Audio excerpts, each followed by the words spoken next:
everybody put together a question and submitted it on these 3x5 cards. We had a tremendous number of people put in cards. Unfortunately, we can't ask every one of them. Some of them were redundant. So we went through and picked out a couple that we think are going to be good questions to ask that'll get to some more issues. So let's start right now with a question about your tickets. And I think we last started with Delegate George, so I think Mr. Lollar, you're up first to answer this.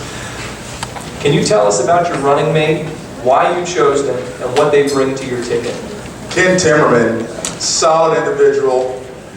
He is a Nobel Peace Prize nominee.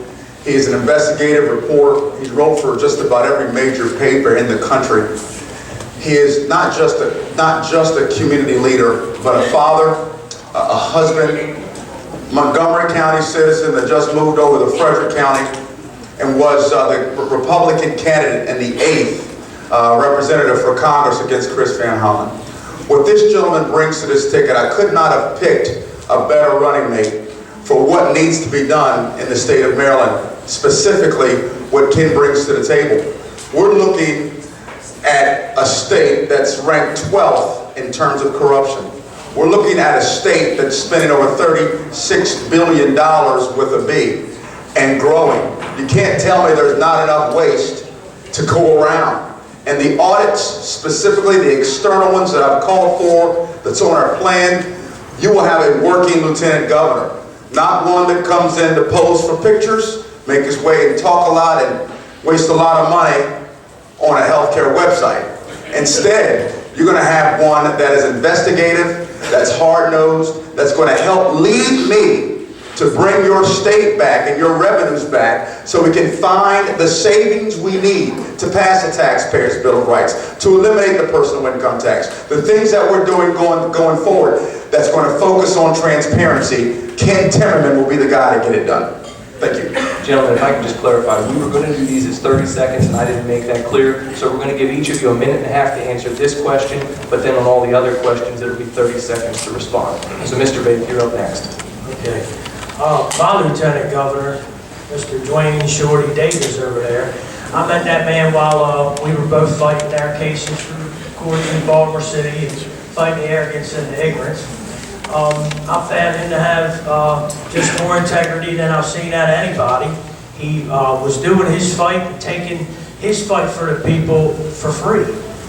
You know, and I thought, all right, you know, I can really work with this guy. He's like me, we're nobody. We're not going to get any respect anyway, so I asked for it.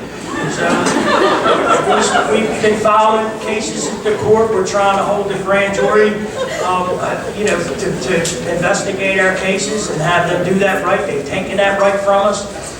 With that right of being able to petition the grand jury, we can keep a lot of things in control. We can get a lot of things back under control. And I just don't see anybody better for that job. And matter of fact, he's the lieutenant governor because I won the coin flip. We flipped the coin to see who was going to be on the governor. He could be here talking about me right now, but you know, I'm certain that we're going to do the work that needs to be done. That ain't no doubt. And I appreciate him for motivating me to be here. So thank you very much. And check him out. He's right there. Ask him anything you want. Thank you. Thank you, Executive Director. Hey, sure. All right, I would encourage everybody when you leave to pick up one of our flyers. This is Jeannie Hadaway. When I was making my decision to run, I met with Jeannie back in May of last year. Jeannie is a long-term Marylander. Her family came here in the early 1600s. Mine got here in 1660. She was born in St. Michael's. She's been raised there. She went to Salisbury State College. She is a small businesswoman. She's married. She lives over there. But here's another aspect of why I asked her. I wanted to find someone that if something happened, who could be the governor. You just don't pick somebody to help you in a campaign. That's not what anybody else up here is doing. But that's what somebody on the Democratic side did. They picked somebody because they had $2 million in their campaign and they could shift it over there. I wanted somebody who could actually do the job. Jeannie has been in the House of Delegates longer than anybody else that's running for any office right now. When she was selected in the House of Delegates, she was the youngest woman in the history of the nation, she was only 25, to become a delegate.